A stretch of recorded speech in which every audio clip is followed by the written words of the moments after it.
Here's what I think about the movie. It is very funny, okay? I mean, there are some scenes in that movie that are so hysterical. When he goes to a reformed gay Protestant minister and is playing with this guy, and I'm using that on purpose, playing with this guy, and this guy's like a reformed gay guy, and he engages him and then says to him at some point, you know, you're really handsome and neat. I mean, and he's playing with him. It really is funny. The entertaining part was the denouncing of charlatans in religion. He did a great deal of something that should have been done a long time ago, that deserves a documentary all its own. Bill Maher is 100% correct about 10% of religion. It's like that, it's like if you touch the husks of an elephant, you say, an elephant is so smooth. You would be 100% right about 10% of the elephant. And it's the exact same thing here. He is 100% right, and the critique needs to be taken very, very seriously. Unfortunately, the very people who need to hear the critique will never go to see the movie. I felt like I was at a Seder being conducted by the Russia, the evil son. Not that I'm saying Bill Maher is evil, but what really defines the evil son in the Seder is you assume it's a tone of mockery. What does all this mean to you? Because obviously to me it means nothing. So here is Maher in the film taking beliefs that people hold seriously, and not all of which have bad consequences, but he makes it sound like their beliefs at best deserve laughter. This is a movie about doubt, uncertainty, how that's really important. Without doubt and uncertainty, you're going to be nuts. It turns out that he's an example of a person without any doubt and without any uncertainty about religion itself. Because he knows exactly 100% that religion is as stupid as it possibly could be.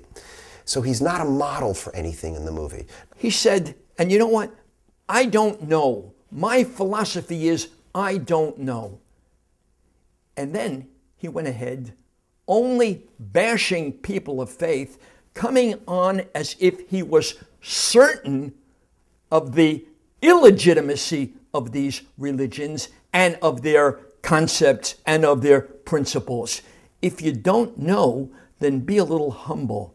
Overall, they seem to be kind of black and white portrait of religion, that religion is responsible for so much evil in the world, for so much warfare. And I think it's obviously a lot more complicated than that. To naively imagine that if we just eliminate God and religion, we're going to go back to some Garden of Eden. Well, actually, atheists are not going to use that example. We're going to go to a wonderful world, so betrays a lack of knowledge of history and a lack of knowledge of the human propensity for violence that it's demoralizing.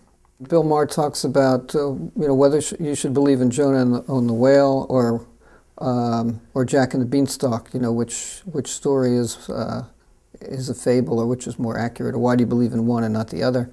The Jonah story, which actually we read on Yom Kippur, is one of the great stories that I find each year very compelling.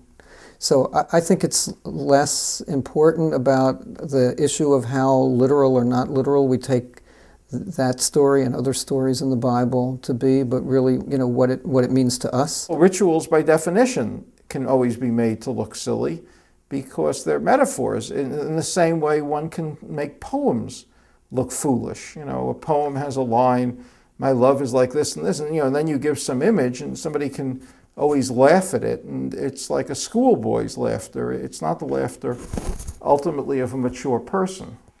And the one thing that we always say in Judaism is that Judaism is a religion of deed, not a religion of creed.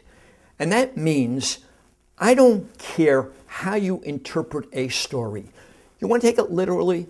Be my guest. You want to take it as a metaphor? Be my guest.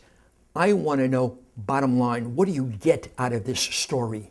I think it's Frost who said something to the effect, the poet, before you tear down a fence, know why it was first put up.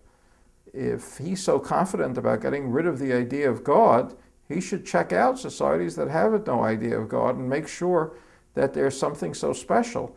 You're a great comic if you know when to laugh and when to cry.